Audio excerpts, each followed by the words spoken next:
Hey, good evening. Welcome everybody to the 2022 family meeting. So glad to have you. If you're on Zoom, hey, how are you? Good to have you. Hi to you guys. How many people do we have on Zoom, Elizabeth? 29. All right. So see all these empty seats? They're full. All right, good. All right, let's pray. Father, thanks so much for your goodness to us as a church, as a people. Lord, your hand has been faithful to us throughout this last few years and even into this year, the things that we get to celebrate, the transitions that have happened. Father, we want to just recognize we still remain dependent upon you, and we trust you. And we put our hearts before you to say that our trust in you is core to who we are. So Holy Spirit, we ask that you would lead us as we walk through things tonight, speak to each person's heart, give them something to treasure, something that you can bring back to their memory. In Jesus' name, amen. All right, so this is my first year to do this, so Phil, I think he's in the house somewhere. I saw him walk in. There he is. All right. Yeah. Yeah. So normally I have all these finances in front of me, and today I have no financial picture in front of me at all because Jeff Moe is going to do that for us. So that's going to be a great addition for you and for me. I'm excited. So part of I spent some time going back through several of our stories over the last few years. And one of the letters that we sent out with, I think, increasing our influence capital campaign, the tagline was immerse yourself in the story. And so that's been something Phil's exhorted us over the years to do, is just to immerse ourselves in the story. And so as we gather tonight to kind of think back over the last year, think into the year coming, I wanted to immerse us back in the story a bit, especially if you are newer, if you've been around for the history of Christian fellowship over the past 20, 30, almost 40 years. We'll be 44 years old in April. So you have a lot of history here. So if I could start with this piece of the story, in 2019, we broke ground on this building. So how many were a part of that? You were here, you're part of the church 2019 when we broke ground. If you remember, it was just a few months later that the world shut down and we couldn't gather together in groups. And we were still building a building. And I think I preached soon after that. And it was like, hey, let's get ourselves in the Noah story. This is what it feels like to build a boat with no rain. This is what it feels like to build a big building that you can't gather people in by law at the moment.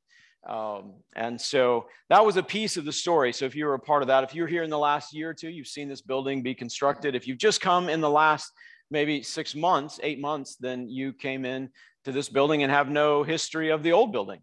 And that we actually have another campus. And so that's a piece of the story. But if you go back actually a little farther to 2013 to 2019, this was a field. There was no building here. We hadn't broken ground. There were a couple of roads and streets, and we did bonfires out here. And we talked about capital campaigns and raising money. And in 2013, we began the process of designing this building. And so many of you were part of those meetings, momentous move meetings. Here's why we're doing this. This is what God's stirring in our hearts for. And so how many of you were a part of those years, 2013 to 2019? All right, good. Yeah, so the story so if you weren't part of those years, that's why I'm telling you, because I want you to be in the story. But then there's also, if you go all the way back to 2001, that's when we bought this property. And there were no roads, and it was the Judah property, and there was a 160-acre farm here. And the only way that you got to see where we were going to actually have this church building was to get in a wagon and be driven out to a corner. And Mr. Judah would kind of say, your property's there, and kind of point at this section. And we were like, oh, wow, that'll be amazing. So how many were around for that? All right, a few more, great. So we got a few people that are still part of the story. And then there's this other piece that I love about the story of Christian Fellowship is that actually 44 years ago or so, I was 6 years old. And there was this young, scraggly college group that were deciding to be a church. And so they created Christian Fellowship. They met in a storefront with egg cartons on the walls and believed in the presence of God and went after it. And because they did that, we got to see all the rest of these stories. I got to be a part of this. And now, unbelievably humbled, I am part of leading it. So when you think about the story of God for Christian Fellowship, take whatever you've been a part of and begin to get to know the earlier parts, because it becomes part of your story. And so I realized that from the time I was 6 until I was almost 22, I had no clue Christian Fellowship existed. Yet people were laboring and laboring and laboring into the things of God, going after the presence of God to establish a church and a place. And so now it's our season to continue to labor, continue to move in that way, because there's some 6-year-old out there that doesn't live in Columbia right now that probably in a few years might move here and become part of who we are. And who knows, they might lead this place. And so the story has to be bigger in our eyes than just the part that we're in. So tonight, what we want to do is we want to ask you a couple questions before we get started. We want everybody to walk away with 2 things. One is, as part of Christian Fellowship family, I was most impacted by blank in 2021. So when we share some of the things that happened in 2021, maybe that'll jog a memory. Maybe you have an immediate thought of what that is. So we'd like you to be able to just be thinking as we're rehearsing things, what were you the most impacted by positively? That would probably be better to say. Share your negative things tomorrow, but tonight, positive. And then as a part of Christian Fellowship family, I'm most excited about blank going into 2022. So those are a couple of pieces that we would like to encourage you just to be thinking on as you hear us talk and share a little bit about 2021 and 2022. So this group up here, these guys, this is Steve Bull, Beth Bramstadt. I think everybody here probably knows who they are. I'm the lead pastor. Beth is church life pastor. Steve is outreach pastor. We function as the executive team under the elders. And so we've been doing a lot of leaders meetings this way. And so we did some of this last year in the family meeting where we shared. Number one, we just want you to see who you can reach out to and talk to, know us, know our faces, and then help also to share more from a team perspective, different perspectives of our year.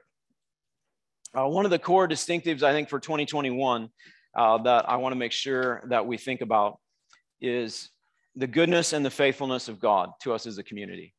And so when we look back on 2021, it's not that God was just faithful in 2021. It was that God was faithful in so many things that we had believed and hoped for and promised for 20, 30 years. In 2001, we bought land believing that God wanted us to expand. And then we kind of sat here for a while and watched grass grow, baled the hay, did that for several seasons, and kept asking God what to do next. And so when we moved into this building, there's an incredible goodness and faithfulness to the things that God puts in our hearts and that he does bring things to pass. There's a story in 1 Samuel chapter 30 that I shared along the way in the journey of creating all of these capital campaigns and increasing our capacity, increasing our influence, some of those prophetic things that were coming to us. And it's the story of David at Ziklag. So if you get a chance to read it, I think it would be a great little meditation just to think about it. But it is part of the goodness and the faithfulness of God to us, is that David was out to war with his 600 men of valor. They come back and all of their women and children had been basically abducted. His men, who have been victorious in every way, are now all of a sudden mad. Wonder why. And they're like, David, this is not good. And some wanted to kill him. And so David calls for the priest, and he brings the ephod, which is just cover his head and be in the presence of God. And it says that David strengthened himself in the Lord. And then he comes out of that and had asked the Lord, should we go get our women and children? Will we be victorious? And the Lord promises, yes, you'll be victorious. Go after him. So he comes out and he rallies the 600 people, and they go in pursuit. Then they get to Ziklag, and there's a river there, and 200 men of the 600. These are valiant warrior kind of guys, and they are tired. And so they say, we can't go any farther, and they stop. And so the other 400 go with David, and they end up routing the enemy, plundering the enemy, and they bring all the spoils back. And there's this really intriguing passage that I always find interesting to read it. It's in 1 Samuel 30, verse 21. It says, then David came to the 200 men who had been too exhausted to follow David and who had been left at the brook Bezor. They went out to meet David and to meet the people who were with him. And when David came near to the people, he greeted them. Then all the wicked and worthless fellows among the men who had gone with David said, because they did not go with us, we will not give them any of the spoil that we have recovered, except that each man may lead away his wife and his children and depart. But David said, you shall not do so, my brothers, with what the Lord has given us. He has preserved us, given into our hand the band that came against us. Who would listen to you in this matter? For as his share is who goes down into the battle, so shall his share be who stays by the baggage. They shall share alike. And that was a statute in the rule for Israel that day forward. And so that passage for me was about this building. There were people who started giving in 2001 to this. There are people who started giving at the very beginning of the campaign. And I didn't count up how many had passed away in these 20 years. But we had a lot of people who gave. So they were in the battle, but they didn't make it to the opening.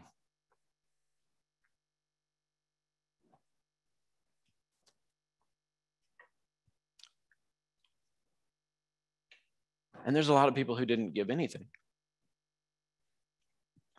But when we made the opening, they got full access. And that's what it is to be a church. That's what we need to understand and get a hold of, is that we do a lot of stuff, but at the end of the day, God is faithful and he is good. And he makes it possible for whoever comes in to experience the full share that they're supposed to have, whether they were watching the bags or whether they were battling, whichever way it was. So it's important for us to understand that. And then the other picture was launching pads. Back when I'll read a paragraph from a letter that Phil wrote in the very first capital campaign letter that we sent to the church. And it's just a quick paragraph called An Investment in the Future.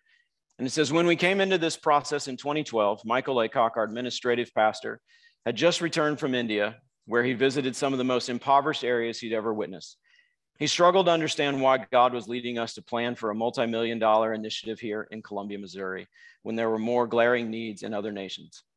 While Mike was asking God for clarity and guidance, God gave him an image of a NASA launch. God impressed upon Mike that for NASA to send teams into space, they needed to first invest in and build a launching pad.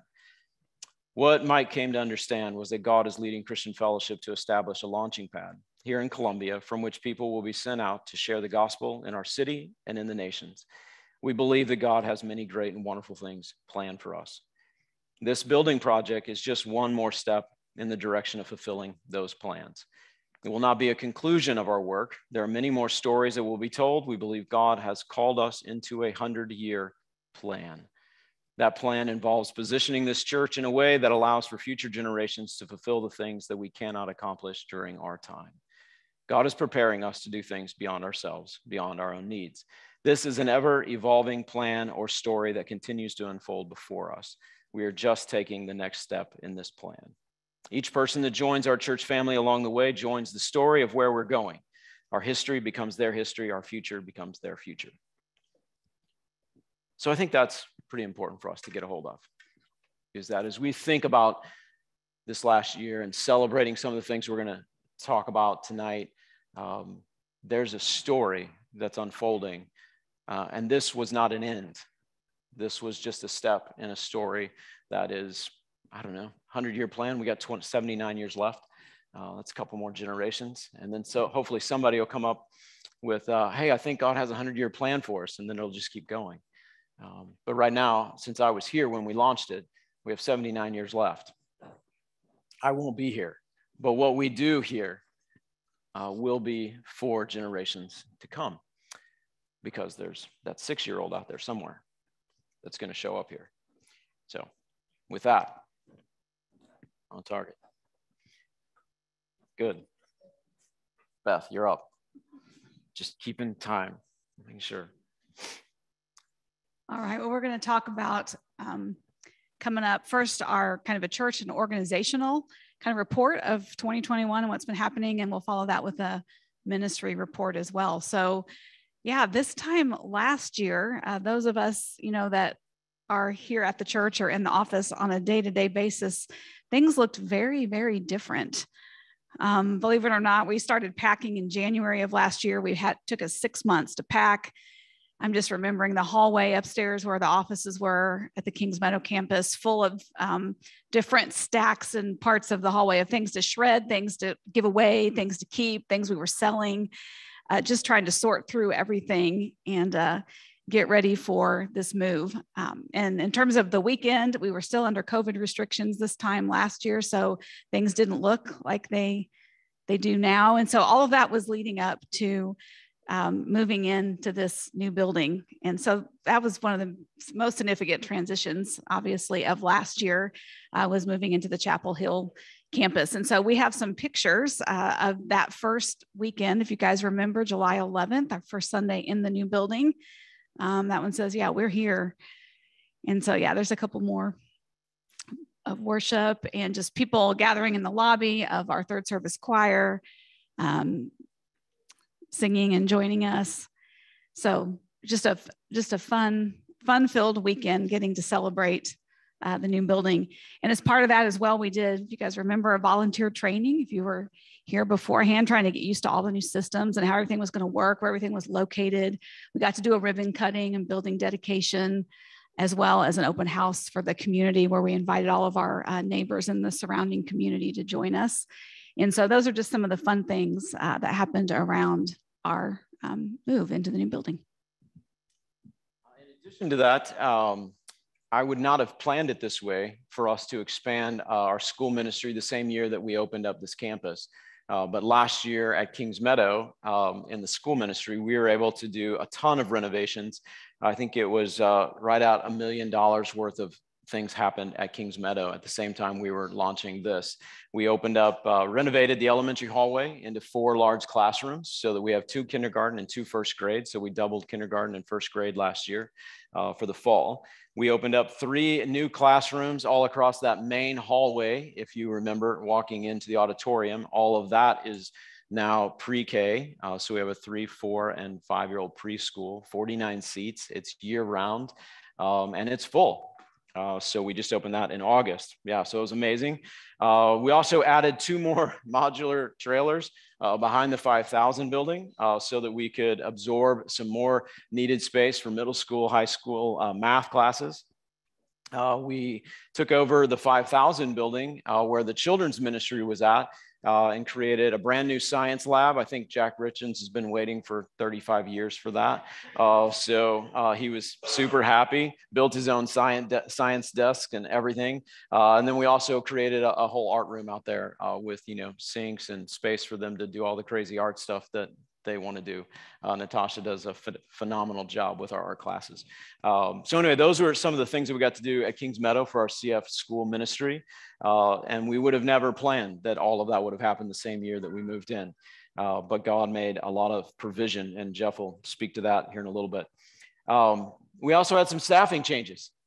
So ministry always flows out of our lives. And so we've had an unbelievable amount of people who have committed themselves here for years, and ministry just flowed out of their life. and we experienced that. And so Donnie and Rebecca were launched as missionaries. So they left us, or we sent them, however we want to say that. It feels like they left, but yeah, we got to send them, launch them to do Training Leaders International. Rick and Darlene Mueller, they retired from the school, which they've given their lives there. Rick, how many years was it? 70? No, it was, I was doing math. Yeah.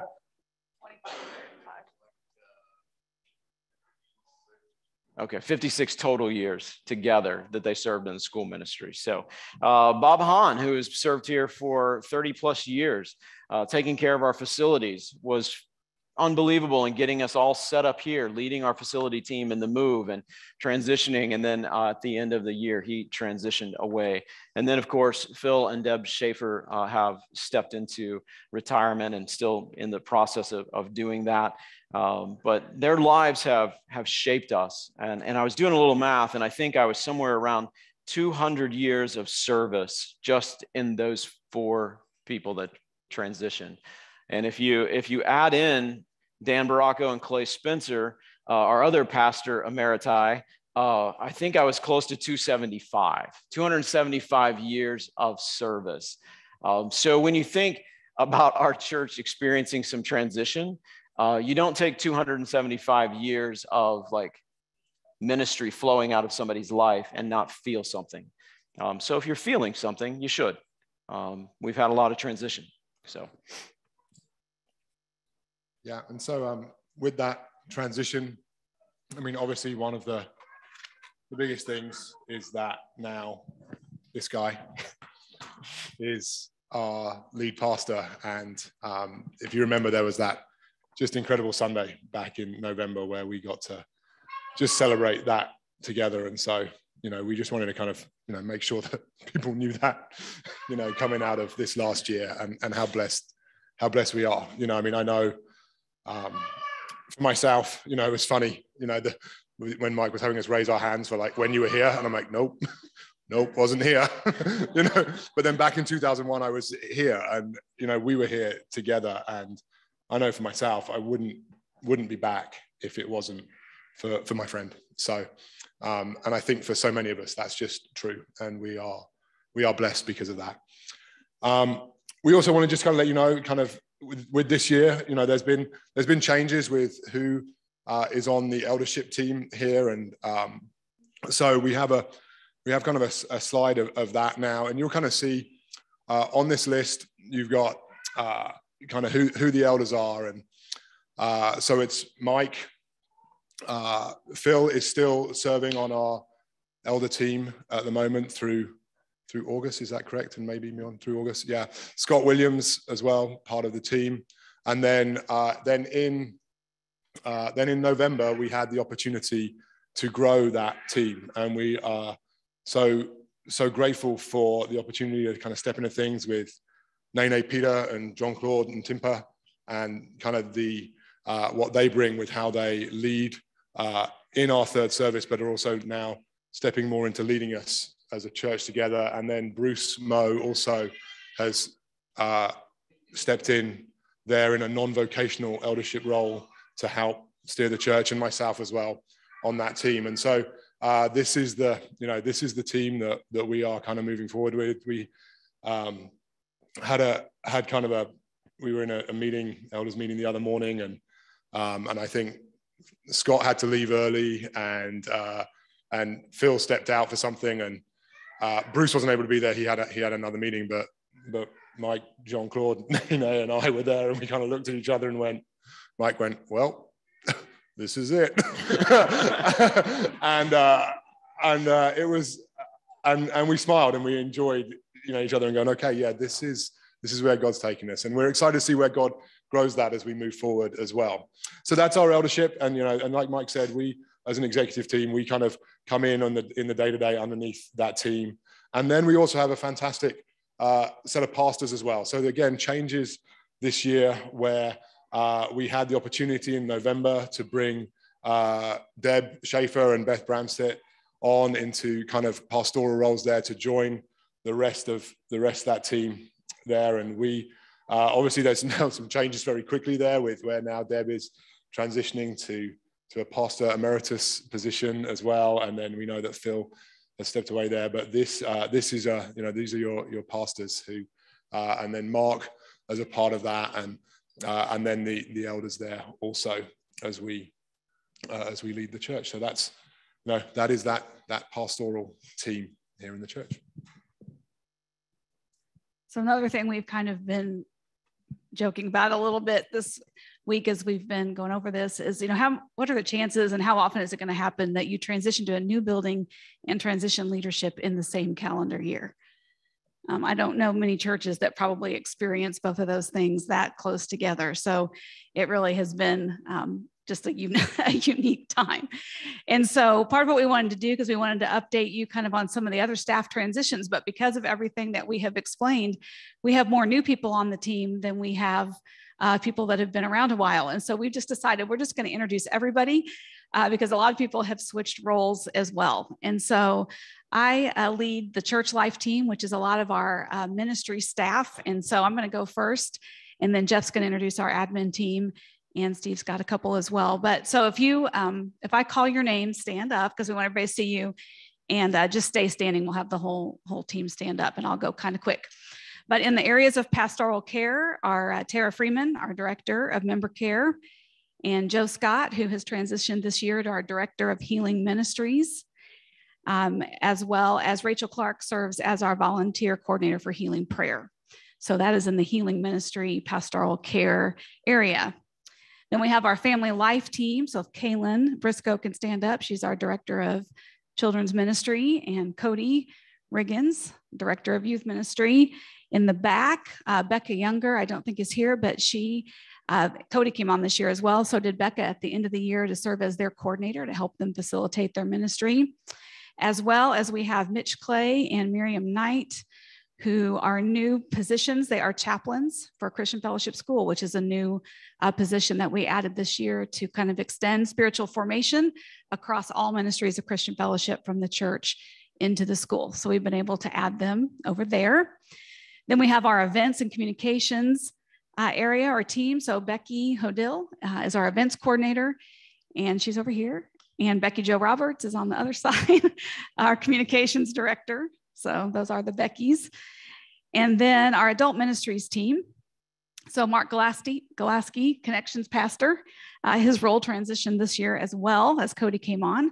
Jenna Coonigan is our coordinator for this area. So she coordinates all things in the Grow Connect area. And then we've got some amazing unpaid staff who are serving in key areas. So Kim Stewart directs a lot of our spiritual formation. Debbie Koski, director of First Impressions. Tim Davis, this is a new role for him as well, our director of serving ministries. Scott Boyd, director of men's ministry, and other things that we ask him to do are kind of those that work with our adult groups and classes.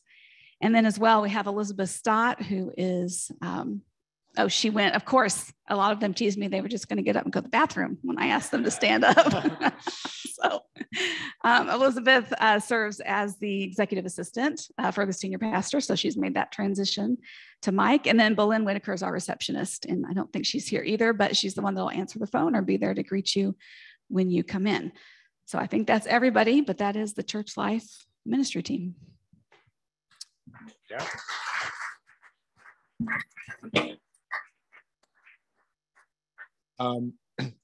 My team is not here. We are small, but we are mighty. Is Jane Williams, who is our Director of Benevolence Ministries, and Kristen Gadsden, who is the Director of Arts and Visual Culture. And our team will take anybody's team. Let's see, is Max Victor still in the room? Where'd he go? There he is. Yeah, you're dressed up in a suit. So Max is our head of school ministry. So along with Max, there are approximately 90 other full-time and half-time people that he leads a team for our school ministry. And so it's a big ministry. I hate to just introduce Max, but there was no way I could get all of the 90 other ones in. But I think total today, I was talking with Jeff, and as an organization, there are 127 either full-time or part-time employees. as part of us, plus all of the volunteers who are carrying ministry directing roles. So anyway, we're just incredibly blessed to have a great team serving the church. This is Jeff Moe. So he has come on. He is carrying the business director role, and he is taking all of the financial stuff that I've done for the last, I don't know, 10 years or so. Somehow, when you came on in June, it's all now not on my plate. I don't even have QuickBooks on my laptop anymore. They fully transitioned all of that. So I'm gonna let Jeff do this part of sharing our financial update. I think, am I doing the admin team first? Oh, okay. Yeah, you are. So I also help work with some amazing people who, for the most part, do oversight on both campuses. So I've got Lori Golaski with HR. She's our culture ambassador between the two, and she keeps us compliant as well as happy. Matt North with IT. I don't think he's here tonight.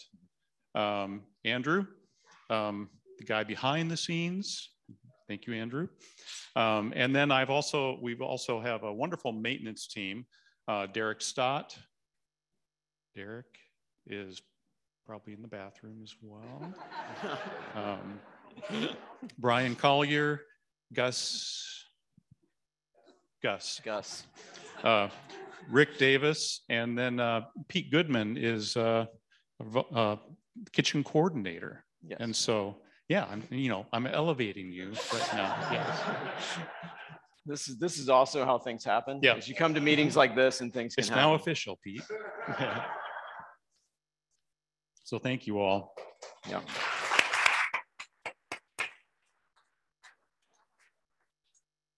All right. Hang on. So I think we're Wendy. Oh, Wendy. I'm sorry. Well, no, my next is to introduce my accounting team. That's the next page. So yeah.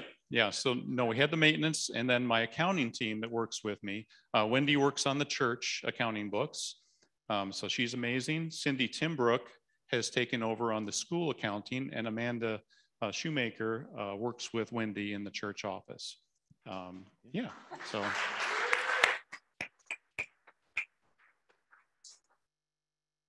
And now it's the part everybody is always excited about. I was telling Mike earlier that I wish I could just play Lord of the Rings behind me and make it more interesting. But no, but I think it's an amazing story. Can we show the first slide? Okay, there we go. And I have a pointer, but it won't do any good unless I do this. And so I'm just gonna let the numbers speak, and I'll point out. So this is the total combined cash for the church and the school. We're one ministry, 2 campuses, but the school is complicated enough that it has its own accounting system, and we want to measure that all by itself. But so this is the combined cash presentation for the church. Now, there's no surprise here that cash went down because we're in this building. So we spent the money that we had set aside and accrued for building this building. And so that building fund nest egg has been spent. And so on the next 2 slides, we're going to show the breakdown of restricted cash and unrestricted cash. And as a nonprofit, we do try to be very conservative and make sure that when people give money, it's in the right bucket, and we account for it, and we track it, and we spend it accordingly. And so we have restricted by source, and then there's money that we also self-restrict because we want to set it aside and make sure that we are being good stewards. So a new line on here is a loan contingency fund. Now for nonprofits, for churches, the recommendation is that you have 18 to 24 months of loan payments on hand, just in case. You don't want to get stuck with not being able to meet your debt obligation on such a wonderful building as this. So for us, starting next month, our payments kick in for this. We've been interest only up to this month, and next month we start paying on the loan, which is $25,000 a month. So that's going to start ticking out at this point. So our goal is to have $450,000 in a loan contingency fund, and that will be funded by the lot sales that are still outstanding out here. And so we have enough lot sales to cover that. So we're going to build up the loan contingency fund to cover that. We've also got the benevolence fund, mission funds. Those were all designated by the donors. So the funds are there. And then we have self-restricted funds. Before the church moved out of the Kings Meadow campus building, the school was paying the church funds in lieu of, or in preparation for, I guess I would say, for the church to move out to make sure that they could handle the additional cost of the building. And so the church took those funds and put them into a self-restricted fund. We called it kind of like a save their butt fund in case they couldn't make it. Well, the money's still there because they are making it and they are in the black, which is fantastic. Yeah, I mean, absolutely. Let's see here. We also have some leftover PPP fund. We got 2019, I believe it was 2020, we got the PPP funds, 366,000. 200,000 of that we donated or transferred over to the school for their project. We still have 166,000 in reserve that we're holding on to for transitions through this year as we have pastors retiring, new pastors coming on. We just want to have that just in case. And so we're holding on to that through probably at least through August of this year, and we'll be revisiting that. Let's see, we're talking about the operating pad and replacement funds. So another thing that we do is we try to start put aside replacement fund money. And this is to cover IT, vehicles, building, so that let's say we get a leak in the roof, and then that's a major expenditure of cash that we need at that time. So at this point, we're in a new building, and I'm setting aside money every month for the what happens, because I know IT is going to break down, I know vehicles are going to break down, so that way we have cash flowed that in an even sense over a period of time, and that won't be a major capital outlay that's just gonna really strain us. So that's one thing that we are doing. And then the operating pad, Mike's talked about this over the years. So the cash flow, if I was to graph the month to month giving, it would be, I would equate it to it would look like the Screaming Eagle roller coaster, because that's my feeling when I'm looking at that, as well as just what it really looks like. Because I mean, you know, we ended the year, December is typically like 18% of the giving for the year, and so it can go up and down. So at the end of the year, we have a fully funded $300,000 operating pad. We had a low point in 2021. We were as low as $69,000 in the operating pad. It was in July. So we need to have a chunk of money there to ride the ebbs and flows. And so praise God, literally, at the end of the year, we ended with a fully funded operating pad.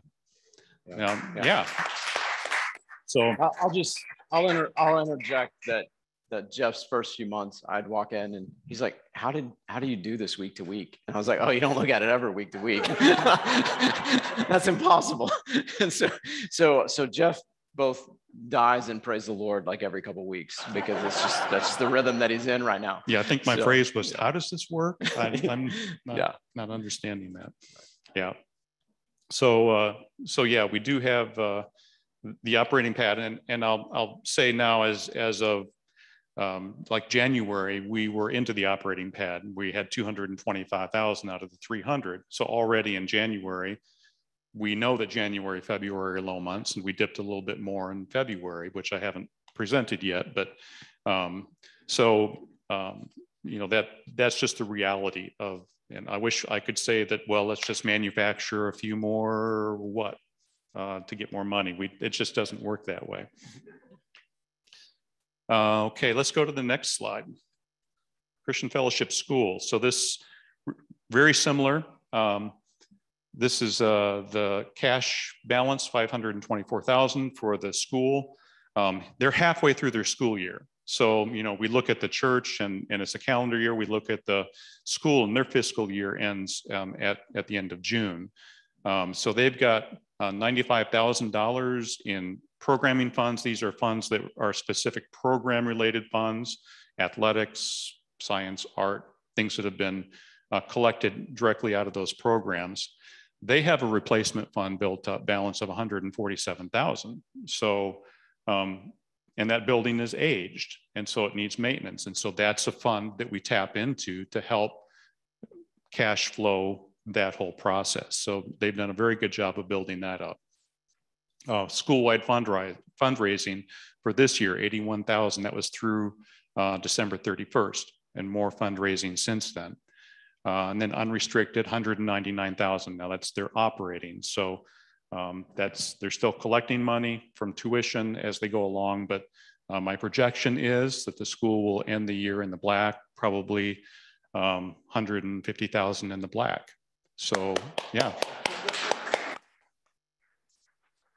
2 years in a row, 2 years in a row. And they may even exceed that. And that's part of the benefit of, I'll say benefit of, side effect of COVID. With the increased enrollment that happened, they talked about the doubling of the kindergarten, first grade, 3 preschools. I would say that the school is thriving would be the term that I would use. There's just that sense about it, and the numbers bear it out. You know, having spent $1 million at the school, they took out no additional debt for that, which is amazing. It's like loaves and fishes. Now, another side effect of the COVID experience was there was money from PPP. There was some large grants that we got to cover technology, EANS funds. We had some CARES grants. We had ERC money, which is the employee retention credit. So we had over $655,000 come in those one-time types of things, which went into the renovation of the school, in addition to the fundraising they did this last year. Next slide. So this is just a quick presentation of the contributions, kind of almost a wrap up of the increasing our influence, almost $3.9 million in contributions toward this building and the project here. Next slide. This is another praise. 2021 was the second highest year ever for general fund giving, which is a huge praise item for sure. In the midst of that, you don't see the roller coaster, so you just see the year end. So we ended very well. There was somewhere in about July that it looked like it was going to be the worst year in about 10. Yeah. So, I mean, just so that you get a picture of, we're looking at things every month and there's trends and things like that we can look at. And when you look at it in July and it's like, this is going to bear out like less than one of those short columns over there. That's not good. So then when you see God be faithful through each of you participating and trusting God and believing in what God's doing here, that's pretty amazing to see God work. Yep. Next slide, please. So this is just a statement of income and expenses, the top section being the church, and then we have one line item for the school. We see highlighted there the 1.7 million in general tithes and offerings, 656,000 in designated for benevolence, missions, building offerings, 136,000 last year, and then miscellaneous receipts. About a little over half of that is the facility subsidy from the school that I mentioned previously that we're holding on to for the school at this point. And then the school brought in 3.2 million in receipts. Next slide. Then this is the statement of income and expenses. And this is by by class. So we separate out types of expenses for the church book. So we've got outreach, 714,000, general pastoral, building and maintenance, administration, discipleship, corporate giving. Now, administration is a lot higher this year because that's where a lot of the one-time expenses on the move-in happened. So if it wasn't capitalized as part of the fixed assets, it went in administration. So those are one-time expenses related to some of the equipment, the TVs, various things around here that just the outfitting of a new building. And those were covered by, in large part, by the capital campaign monies. Okay, so that gets us to net income before depreciation and other income of 571,000. And I'll say too that this building, we're finding that the costs are a lot lower than the other buildings. So it's about 1/3 of the cost for utilities here, which is amazing.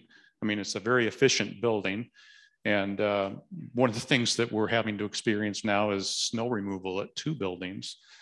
So there have been some additional expenses. Every time it snows, I have a different visceral experience thinking about how much it's going to cost us to get these, because we now have 2 whole campuses to clear off, and church service is going on at the other building still because that's being rented to another church. So next slide. This is just a look at the balance sheet. Total cash equivalents. It's higher than the cash number you see previously because that includes the accounts receivable, the tuition receivable from the school. And we have some donated securities. The lot sales I had mentioned, we have $484,000 worth of lots that we're still yet to sell. We just sold one this week. So that money is going to be going into the loan contingency fund. And let's go to the next slide. And then this is just the presentation of the liabilities and fund balances. And there you see our $5 million loan, which we'll start making slow progress on here next month. And then I'll also note here the modulars line, $210,000 loan. That's a loan from 2019 at the school. At the start of the year, that was $358,000 of 2021. So that's also been paid down in addition to the $1 million renovations that happened. We've chunked that loan down significantly. And so, yeah, I'm just thrilled. I think it's a great report. Great. Yeah, glad I could be a part of it. Glad you think it's a great report.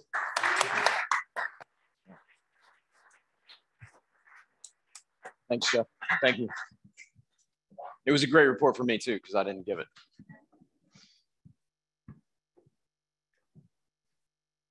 We're going to kind of transition now from organizational kind of information for you guys into ministry information. So what does ministry look like in 2021? So Steve's going to kick us off. Oh, I didn't realize it was me first. I was taking my time. First. Yeah, so we want to talk about just kind of like some of the new things that have been happening around here. And obviously, because it's a new building, in some ways, everything is a first. So there are things that we've done. We've had our first fall festival here, where we had over 1,000, people from the community kind of come through there, had a great time there, decorating with our trunk and treat, things like that. We've had, first benevolence offering in this building where we, the highest offering ever. We saw that kind of figure on there of 104,000 coming into this year. And just the opportunity to do some incredible things there. I mean, we were able to, at the end of the year, Mike DeSantis sent us something where he's working at Missouri Credit Union, I think. I hope I got that right. But they had like a matching fund thing where it was like, if you put in, we can buy a car for a family in need connected through Love Columbia. So we were able to kind of jump on that and say, yeah, we're gonna provide a vehicle for somebody here in town that's in need. Several things we've been able to do with having this new space. So we, just to kind of frame this, we had a conversation with When we did, there was a large funeral for Gary Drewing that happened here a few weeks ago, and was chatting with Nick, who works at Parker Millard Funeral Home here. And as we were talking with him, he was talking about how that he knows that he actually said there's 2 churches in town where he knows whatever's happening, if he calls them, they will be ready to serve this city. And we are one of those 2 churches. And he spoke about what it was to be a church for the city. And he didn't, he wasn't thinking much as he was saying that, but that was one of those things that resonated with us, is we feel that we are called here to be a church for this city, which means that with this new space, we do actually have an opportunity to step into new things like that, where we wouldn't have necessarily been able to do that before. So we are grateful, and we are looking to kind of steward that well there and kind of touch this community. We were able to, earlier in the year, have the Impact Como Awards here, which is an award ceremony for all the different non-profits that work here in Columbia, where, and many of our, Jane has been awarded in that. I'm trying to think who else. Pam and Ellis both have been awarded in that. Larry McDaniel, I saw Denise was here. Larry was awarded just a couple of years ago, or even maybe last year. And we had the opportunity to kind of host that. And it's those sort of things where we get to, be a church for this city. We've joined other groups here where both Nate and also Lydia Hunt, Nate Buxman, Lydia Hunt, have groups, BNI, which is a networking group here in town, that are using our space in the week to be here. And we're seeing that this is opportunity where we get to talk to these people. We've got somebody, I think, who is signed up for DCF. I think I saw, I might be getting that wrong, but I'm pretty sure there's someone who's connecting to DCF, designed with, yes, good, okay, I'm telling the truth, that's good, it's important for the church meeting. To our Discovering Christian Fellowship, who's come in through one of those groups, and that wasn't actually necessarily our aim. We were just looking to love the community and create a space there, but through those conversations, through those opportunities, we're seeing that's this space where we get to love this city. We've had the gallery has been an incredible opportunity just to engage a totally new group of people within town, and we hosted a launch party for the Arts and Culture, Como Arts and Culture magazine in town, and that was just again an opportunity where people came into our space and we had a chance to love them and care for them as part of the city. So that's something that we are really excited about going forwards, alongside so many other things that I could mention. I'm sure I've forgotten some. For Columbia, I'll just plug it right now. It's going to pop up. We're going to do For Columbia again here in a few weeks' time. We'll be signing up for that. So these are things that we have had an opportunity to partner with this year that we are excited about, just seeing where God continues to take us. Yeah, so that's a little bit of our influence kind of outside the walls of the church and people coming in.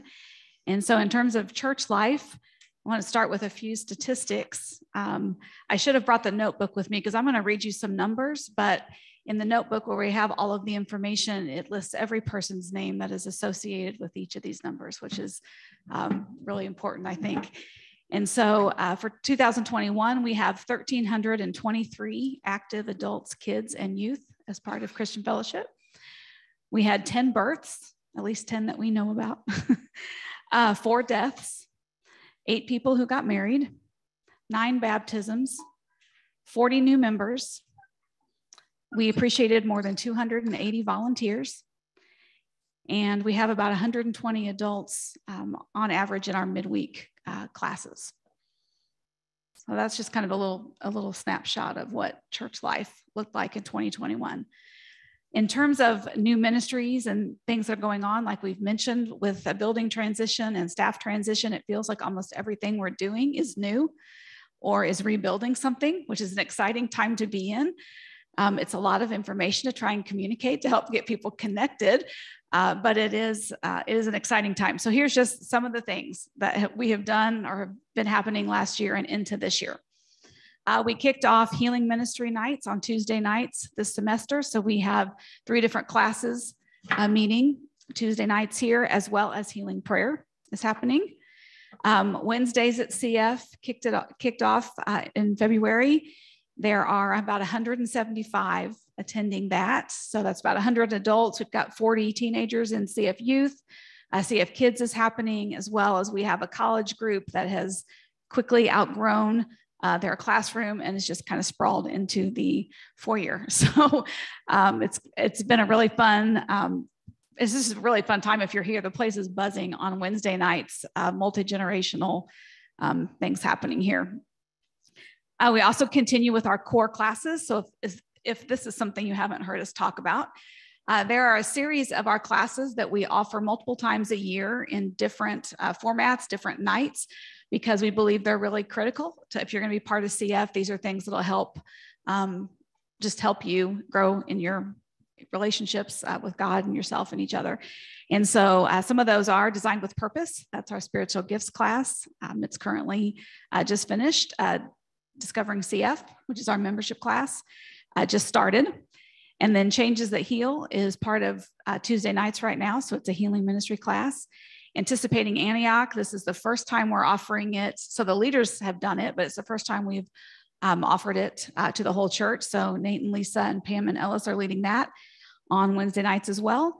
And our last one would be The Cure, which is kind of the foundations of grace, which we've been offering a long time around here. So those continue to happen. We've also have a series of workshops. So last fall we did Grace in Marriage, and we also did an emotional wholeness workshop. You'll be seeing things like that coming back around. We'll be doing grace in your relationship with God and grace in your relationship with yourself will be two of the ones coming up this fall and this time next year. As well as some new connections opportunities. So CF Youth continues to meet to connect students on Sunday morning, and CF Men's Connect is happening quarterly on Monday nights. And so those are just some of our environments, and there will probably be more in the months and time to come. Yeah, so we have a lot of ongoing ministries that still are happening, our children's ministry, other ministries that are just happening in the life of the church. But I think instead of just listing all of those, I really want to just take a moment to just say every ministry that we have right now is being looked at and probably being rebuilt. 2 years of COVID eliminated all the volunteer schedules, eliminated all of what structure was in place. And then as we've come out of that, this afternoon, I was doing an interview with somebody for the Missourian, and they're wanting to know how our church is recovering and what does the future look like. And so we spent a while talking about COVID and the protocols and all of that kind of stuff. And one of the ways that I articulated to this lady who was interviewing me was, it's as though we have to think, we can never look back at 2019 and recover 2019. There's been too much happen in 2 years' time that 2019 can never happen again. And so we're discovering that doing church in 2022, leading the church, engaging the church, discipling the church, teaching to the church requires us to go, what is the culture of 2022? Because everything changed in the last 2 years. And so it feels like on many levels, we're planting a church again. We just happen to have 1,000 of us hanging out together because every ministry is having to be relooked at. Every ministry volunteer team is having to be rebuilt. And so it's really important that we understand that as a family in the church, is that if you're wondering, do we have this? Well, we might have it. I don't know yet. If you're interested in it, we probably need you in it because it's about you finding the place that you feel like God's speaking to you and then stepping in and saying, I'm willing to be in. Don't wait for us to ask you. If something's stirring in you, just say, this stirs in me. I'd love to be a part of it. There's probably a place for you to fit in because there's no schedules that are like really full. Every time we have a team meeting, we're talking about, we still need more volunteers for this, or we need more volunteers for that, or we're not sure how to staff this. We're getting opportunities to host things now that we're trying to figure out, how do we do that with people beyond our staff, because our staff they have full-time jobs, and then we're getting asked to host things that would require staff to show up. We'd love to host them because this place is becoming known as a place that you could come. You can do a concert here. You can come and host a ministry event here. But you don't get to do that without support. And so there's a place for us to always be looking at that. the school ministry is probably the one that I just want to take a moment on. As I mentioned, Max before is heading that up with a very large team, and we are so grateful for all the team there. But this fall, we will double second, third, fourth, and fifth grade.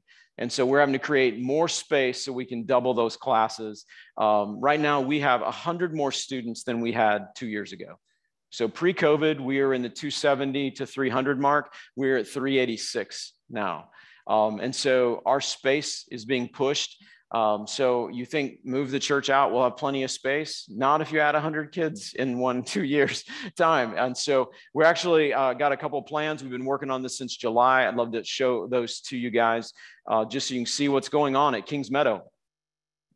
So we'll kind of crank through these pretty quick. So in the auditorium, we're going to create a media center in the back, so that there's going to be some big walls go up, and we're going to try to create a space for library and computers. The old youth room is going to be converted into 2 classrooms, and we'll add another classroom out in the 5,000. And so all of this is getting ready to start in the next week or 2. It's at permitting now, and hopefully we'll be under construction in the spaces that we can. We're renovating a couple of the rooms, the upper right and the upper left in the auditorium, for those of us that have the historic context of upper right and upper left. Those rooms are being held together right now by carpet. The floors actually don't exist anymore, it doesn't feel like. And so we're stripping all that down, putting in a new subfloor and new carpet, so those spaces can be utilized for the school. Then we have some other plans that are going on. We're actually planning for a school of 750. And what would that look like if God gave us that? And so if you see the blue right there, that's a 3-story addition on the front of the main entrance to the right. The yellow in the back is 2 to 3 stories added on behind our auditorium. The green is actually 2-story addition for elementary. And so we've been working on these plans to say, if God's going to grow us, we need to give our thoughts to this. This is a 10 to 12, 15-year plan, but it gives us a path to move forward. And so that's what the new Kings Meadow campus would look like. This would contain about 750 students for a school ministry. So we'd be able to really expand. And then I think what it would look like would be this. That's what it would look like when it's done. So anyway, we just wanted to take a minute to show you that. We're excited about that, but those are all depending on God and his timing and his provision. But we're excited to have some plans. We feel like God's helped us think through some of those things so that when we made decisions to double elementary this year, we had a plan. And we didn't just build something and then 2 years from now we change it. This is our plan. Is phase 1 is this. Next year we have phase 1.2, and then we'll have these bigger phases that we'll work on with the school and all of those who are looking to contribute into the vision of school ministry. So, yeah. Yeah, and in doing all of this, I spoke about this a little bit on the weekend, but we recognize that all these changes, all these things we're looking at, it does not happen but by the Spirit. We do believe that the Holy Spirit is the one that empowers us, leads us, and guides us. And we just want to kind of just lean into that a little bit as a group, as a church, and just kind of think about what has God been saying to us as we've started this year, as we're looking into this next year. And so a group of the elders had a chance to sit down about a month or so ago with some of you, who kind of have a history of hearing from God in the prophetic. And it's funny, during that time, one of the last things that I think it was Chris Howe who said it. She said something along the lines of, don't just write this down and file it away, revisit it through the year. And so actually, so doing this, kind of coming back to this meeting here, I was revisiting it, and just asking what God was saying, and came to a word that I thought was really, really helpful. And this was something that Gary Dietrich shared in that. It's just a section of it. And he was sharing a word about all different things God was calling us to. And I was thinking that in light of all these things that Mike's just laid out, a school of 750, and we're growing here in new ministries, and it feels like we're planting this with 1,000 people. And this was just kind of the end of what Gary felt God had given him. He said, do not let fear overcome you that this is too big, because it is. but I am bigger, and what I have put into motion will be accomplished. And then he said, just felt the Lord was saying, breathe in, breathe out, breathe in, breathe out. It will be okay, for it is my delight to do this. Be blessed, my children, for I love you dearly. You know, and that's that place that we want to come. You know, yes, the finances, all those sort of things, but as we think about what is God speaking to us, you know, we are to be seated in the Father's love. You know, we are to be centered on Jesus, and we are to be empowered by the Holy Spirit. And these are those things that are making us who we are. And I was looking back, and so while this meeting was happening, I don't know whether it's helpful or not, but I'm scribbling down like, Jane said this and Scott said this. And I'm trying to write these things down on paper. We probably should have been smart and recorded the meeting or something like that, but we weren't, or I wasn't. I put that on me. But as I was going, I looked back at my notes, and there were 4 words that I had kind of boxed out, just kind of in terms of like themes through the evening that just the Spirit was highlighting. And the first 2 words were be, just be, in terms of like be who God has made you to be, and hearts.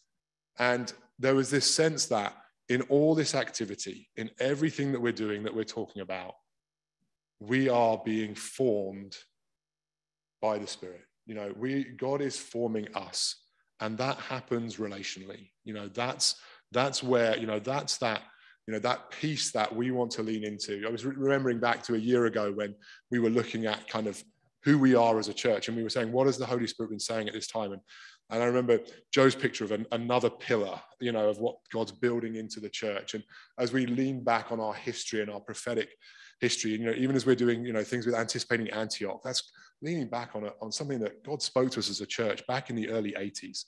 And that sense of, in all of these things, the Spirit is forming us, and he's forming us relationally. And then the other 2 words that I boxed out that we felt God was saying was, one was grace and the other was prayer. And thinking that these, we don't ever want to stray from the grace of God. As we remember, as Phil gave his closing message in January this year, that word there was, we need to know the grace of God upon us. We will never stray. We will never go from that place of his grace for us. And then this other word that we felt God was saying, for us to lean into prayer, and as we're even thinking about coming out of COVID and how we're building things back again, and we're just starting to dip our toes into this a little bit. We had a fantastic opportunity last weekend when we gathered as a church for our, an all church worship and prayer night. And that time of prayer, seeing around the room anybody that wanted it, an opportunity to be prayed for. This is something we feel that God has called us into. Then on our Sunday mornings, whether it was an opportunity to pray for the Ukraine, to pray for the situations around the world, to pray for our young people who have been impacted by gun violence, and to gather around and see these students who had shared a classroom with someone that has been lost this year. This is what God's calling us into. So, and we're doing our best with that, as we, on Sunday mornings, we're like, how do we build in this opportunity to minister to one another, to pray for one another? We don't ever want anybody to come into this space who may want prayer to leave without it. So these are things that we feel that the Spirit's leading us into for this year. Yeah, so we are running really short on time, so I'm going to kind of go through these fast. I apologize to team members that I won't say your name out loud, but your slides will be forever in PDF form on the website. So, so if you've wondered if your name was on there, read the slides. But we have a few teams this year that I put together with these guys just to help us begin to think, and it's part of who I am. Just as our lead pastors, I love collaboration. I love being with teams of people. I love listening. And I'm new enough to know that I know nothing. And so I need to learn from a lot of people. And so we have our elders, of course, who we set with. We're going to be bringing Jean-Claude and Nene on full-time in July. We're super excited about that ad, so that they'll be more a part of our conversations, as opposed to just slipping in here in the morning and then going to take a nap or go to work, whichever one, but they work full-time jobs, and then they still serve 20 to 30 hours in pastoring the church and taking care of third service. So we're super excited to be able to say, you can quit your job and come here and be full-time. It is in their hearts to pastor. And so we're excited about what that's going to do. It'll change us. It'll make us different. And so we're excited about that. Our pastoral care team, they'll be joining that. That's Scott Williams, Tara Freeman, Steve Boole, Beth Bramstadt, Mark Glasky, Kaylin Briscoe, Cody Riggins, and Joe Scott. They meet every week to just review how is our church doing, where are the pastoral care needs at, and they're making sure that we're reaching out to people. Another team that we have is the advisory team. And so on this team, we gather, Beth and Steve and I gather with them. At least we try to do once a month, probably 8 times a year is more likely. But we just take time to sit and listen, say, how are you experiencing leadership of the church? How are you experiencing things that are happening here? What do you see that maybe we don't see in the life of our church? So it's an advisory team just to speak into us so that we have additional insight and perspective. We have a oneness team that we've created. Nate and Elisa and Pam and Ellis, they lead that team and facilitate it. It's a great team for us as we journey into anticipating Antioch. And what's it look like to become multi-ethnic? I think in one of our leaders meetings, I shared that it's really important for us to move beyond being a multicolored room to a multi-ethnic fellowship. And that means relationships. And that means that you have to deal with the barriers that hinder relationships. And so this group is thinking through that. But one of the things that they're doing is they're actually doing it. They're trying to figure out where are our own walls and how do we lead others in this conversation as we have it. And so we're learning as we step into that. And so it's been super valuable to talk about those things, even in this Ephesians series that we've been teaching through, to say, how would we talk about these things and to get input? And we are excited about that team. We're going to be launching a missions team this year. We're hoping missions has been under me with the executive pastor role, and I need to hand that off to a team. And so we're going to create a team. We've got Phil and Debbie Dowse and Tia Hopper kind of said, yeah, we'd love to try to help chair that. So we're going to try to get that launched. These other folks have said, I'm interested. And so sometime in April, we'll start working on what that team's going to look like. And by the end of the year, hopefully they'll be kind of more involved in overseeing and launching more people and sending more people into the nations. So the other team that we have is a teaching team. This one's super fun for me just because I'm doing more teaching. And so part of it is learning how to do that with a group of people. Our key teaching team right now for Sunday mornings would be Scott, Beth, Steve, and myself. So we're putting together message series. We're talking about those things, but we have all these other people that are involved in that. They potentially teach in other areas, but it's also a place that we hopefully can develop teaching pastors and teaching ministers here in our midst. And so that's exciting for me. All right, so I'm really gonna just be done at 8:20. That was my heart out, but I've got so many things I want to share.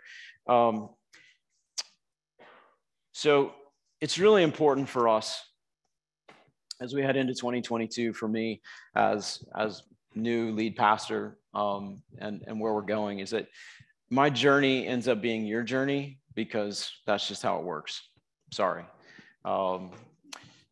So the journey that a lead pastor goes on is the journey that the church gets to go on. And so I'll just be transparent with you that journey, I'm learning things. Psalm 146 was a message that I preached right after it was announced that I'd be set in as the lead pastor. I camp out there a lot. Psalm 146 is a great place because it says, blessed are those whose help comes from the God of Jacob. Looking back historically, what has God done? And that's why you need to immerse yourself in the story of Christian Fellowship, because God's been faithful.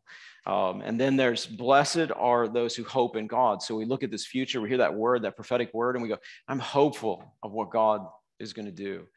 And the temptation is to say, but now in this moment, I get my hands on the wheel and I get to do something. And the scripture exhorts us, do not trust in princes. Do not trust in the next guy. Do not trust. And so put your trust in God. And that has been a wonderful thing for God to grace my heart with.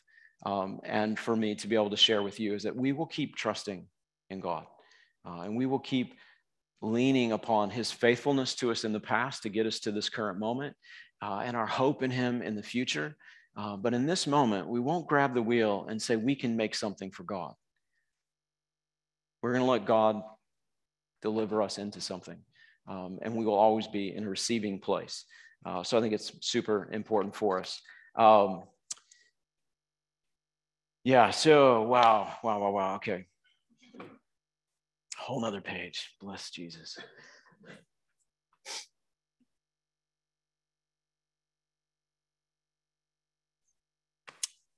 Listen to Ephesians chapter 2, verses 11 to 22 message again. If I could re-preach that one, that would be the one that I'd preach for us. Is he's fitting us together. And he's doing something with us. And he's tore down all these dividing walls.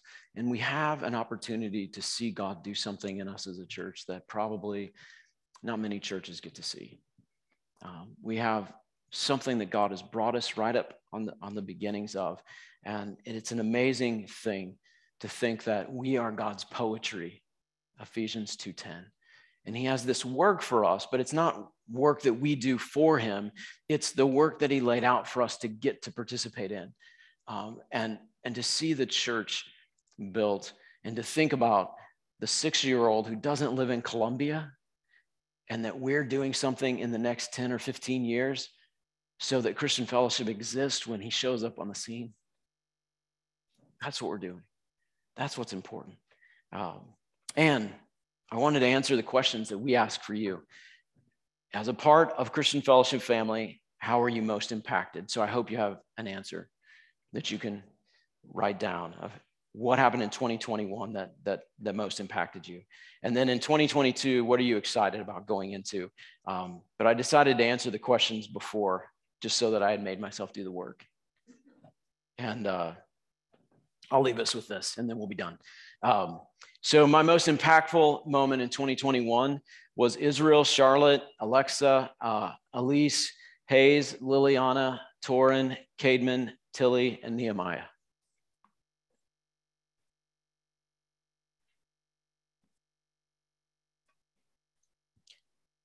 I get high fives. I get hugs.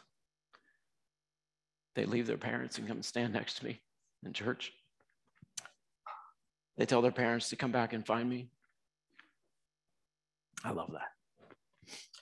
And what I'm most excited about is discovering the riches of God's mercy to each one of us in each other. There's mercy that's being poured out from God. But as we get to know one another, as we become this multi-ethnic fellowship, we get to see his riches and his mercy.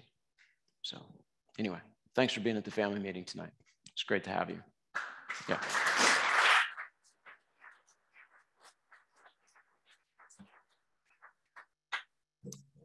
That's it. See you.